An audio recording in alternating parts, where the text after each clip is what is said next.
নমস্কার, আমি মানবেন্দ্র চক্রবর্তী বলছি, জাকরুর সভাপতি। হাইয়ার পেনশন নিয়ে যারা যারা অ্যাপ্লাই করেছিলেন প্রভিডেন্ট ফান্ডের ব্যালেন্স দেখিয়ে, এদের হাইয়ার পেনশনের ক্লেম, অ্যাপ্রুভ করা ক্লেম রিজেক্ট করে দিয়েছে আরপিএফসি।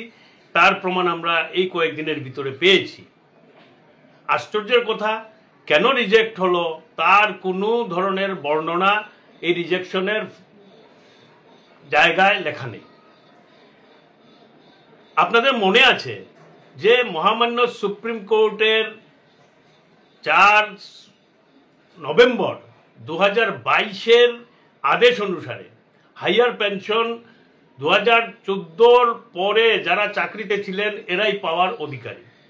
অ্যাকর্ডিংলি আমরা কাছাড় এবং নগাঁও কাগজ কলের যারা যারা হাইয়ার পেনশন নিতে ইচ্ছুক ওরা হাইয়ার পেনশনের জন্য অ্যাপ্লাই করেছেন, যার মধ্যে 2022-এর মার্চ পর্যন্ত প্রভিডেন্ট ফান্ডের প্রাপ্য টাকা সুদ সমেত হিসাব করে আমরা হাইয়ার পেনশনের জন্য অ্যাপ্লাই করেছি অনেকেই, এবং যারা আমাদের মধ্যে দিয়ে করেছেন এদের হাইয়ার পেনশনের জন্য কত টাকা প্রভিডেন্ট ফান্ডের টাকা জমা আছে তার হিসাব আমরা দেখিয়েছি। এই হাইয়ার পেনশন অ্যাপ্রুভ করার আগে অনেক টালবাহানা হয়েছে, লিকুইডেটর তরফ থেকে বলা হয়েছে সমস্ত ডকুমেন্ট নাকি সার্ভিস রেকর্ড নষ্ট হয়ে গেছে, উলিয়ে খেয়ে ফেলেছে। যাই হোক, আলটিমেটলি অনেক ঝুট ঝামেলার পর আমাদের তীব্র প্রতিবাদ এবং সংগ্রামের মধ্যে বাধ্য হয়ে লিকুইডেটর হাইয়ার পেনশনের সমস্ত ক্লেম অ্যাপ্রুভ করেছেন। এই ক্লেমের অ্যাপ্রুভ করার আগে কিছু কিছু দুষ্কৃতিকারীর প্ররোচনায় আমাদের শ্রমিক কর্মচারীদের মধ্যে বিভ্রান্তিকর পরিস্থিতি সৃষ্টি করে জিরো প্রভিডেন্ট ফান্ড ব্যালেন্স দেখিয়েও কিছু কিছু শ্রমিক কর্মচারী বন্ধুগণ হাইয়ার পেনশনের অ্যাপ্রুভেলের জন্য অ্যাপ্লাই করেছিলেন। এখন বর্তমানে পরিস্থিতি কি? পরিস্থিতি হলো, একটা গ্রুপ যাদের হাইয়ার পেনশনে অ্যাপ্লাই করেছেন প্রভিডেন্ট ফান্ডের ব্যালেন্স দেখিয়ে, এবং এই প্রভিডেন্ট ফান্ড কত আছে 2022 পর্যন্ত তা অ্যাপ্রুভ করে লিকুইডেটর পাঠিয়েছিলেন, এবং জিরো ব্যালেন্সে যারা করেছিলেন, যারা বলেছিলেন আমাদের প্রভিডেন্ট ফান্ডে কিছু পাওয়ার নেই, আমরা সমস্ত প্রভিডেন্ট ফান্ডের টাকা উইথড্র করে নিয়েছি, আমাদের প্রভিডেন্ট ফান্ড জিরো, এবং হাইয়ার পেনশন হলে আমরা নিজেদের থেকে টাকা জমা করে হাইয়ার পেনশন নিতে বাধ্য থাকব। এই দুটো পর্যায়ের ফর্মগুলি, ক্লেমগুলি অ্যাপ্রুভেল হয়ে লিকুইডেটর অফিস থেকে চলে গেছে। আশ্চর্যের ব্যাপার, হঠাৎ করে কোনো কারণ না দর্শিয়ে প্রভিডেন্ট ফান্ড অথরিটি হাইয়ার পেনশনের অ্যাপ্লিকেশনগুলি রিজেক্ট করে দিয়েছে।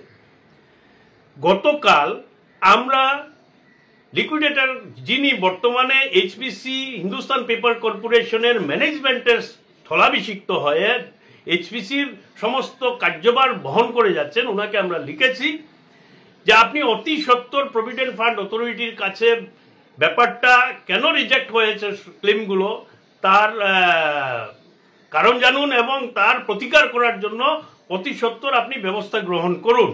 নম্বর 8658 এবং 8659 এই এসএলপির আদেশ অনুসারে আমরা অ্যাপ্লাই করেছি, এবং সুপ্রিম কোর্টের আদেশ মেনেই তা অ্যাপ্রুভেল হওয়ার কথা ছিল। আমাদের ডাউট হচ্ছে, আমরা যেটা অনুমান করছি, এনসিএলএটির 3 ডিসেম্বর 2024-এর যে আদেশ হয়েছে, যেখানে বলা হয়েছে যে সুদ সমেত সমস্ত শ্রমিক কর্মচারীর টাকা রিটার্ন করে দিতে হবে লিকুইডেটরকে, এবং তারপর আরপিএফসি থেকে যে ক্লেম, নতুন ক্লেম রেজ করা হয়েছিল 499 টাকার, সেই টাকা যদি জমা হয়ে যেত তাহলে হয়তো আমাদের পেনশন রিজেক্ট হতো না। জানি না আমরা কি কারণ, সেই কারণ আমরা জানার চেষ্টা করছি, এবং লিকুইডেটরকেও আমরা অনুরোধ করেছি আপনিও এই ব্যাপারে অতি সত্বর হস্তক্ষেপ করুন এবং কি কারণে রিজেক্ট হয়েছে এবং তার প্রতিকার করুন।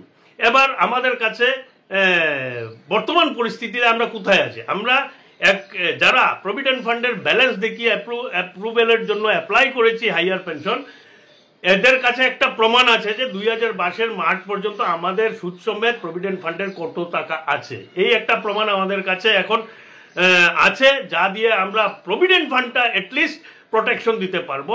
2 নম্বর হলো, যারা জিরো প্রভিডেন্ট ফান্ড ব্যালেন্স দিকে অ্যাপ্লাই করেছেন ওদের কাছে কি প্রমাণ আছে? ওদের কাছে প্রমাণ আছে যে ওদের প্রভিডেন্ট ফান্ডে কোনো টাকা নেই, ওরা উইথড্র করে নিয়েছেন, এবং যদি কোনোদিন হাইয়ার পেনশন হয় ওরা নিজের থেকে টাকা দিয়ে প্রভিডেন্ট ফান্ডের পেনশনের টাকা দিয়ে জমা করে ওদের হাইয়ার পেনশন নেবেন।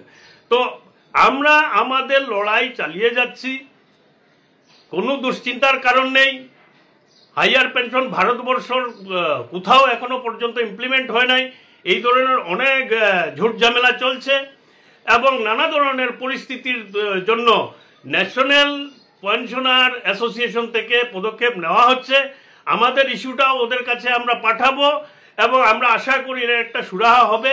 সুরাহা হলে ভালো, না হলে আমাদের প্রভিডেন্ট ফান্ড সুদ সময় আদায় করার জন্য আমরা সমস্ত ধরনের প্রক্রিয়া আরম্ভ করে দিয়েছি, এবং অতি সত্বর আমরা তার প্রতিকারের জন্য শেষ আঘাত আনতে চলেছি। সবাই আপনারা আমাদের সঙ্গে থাকুন, নিজের অধিকার আদায়ের জন্য সমস্ত ধরনের চেষ্টা আপনারা করে যেতে হবে, নইলে কিন্তু এই যে একটা চক্রান্ত শুরু হয়েছে তার থেকে কিন্তু আমাদের খুব কষ্টে বেরিয়ে আসতে হবে। প্রচুর প্রচুর আঘাত আমাদের উপরে আসবে, তার জন্য তৈরি থাকুন। কিন্তু আমরা জিতবই, এটা আমরা বিশ্বাস করি। সুদে আসলে সমস্ত প্রভিডেন্ট ফান্ডের টাকা আমরা আদায় করেই ছাড়বো, এটা আমাদের দৃঢ় প্রতিজ্ঞা। ভালো থাকুন, সুস্থ থাকুন, এবং সুচিন্তা করে সবাই একজুট ঐক্যবদ্ধভাবে এই অন্যায়ের বিরুদ্ধে লড়াইয়ে ঝাঁপিয়ে পড়ুন, এই কামনা রইল। বন্দে মাতরম, ইনকলাব জিন্দাবাদ।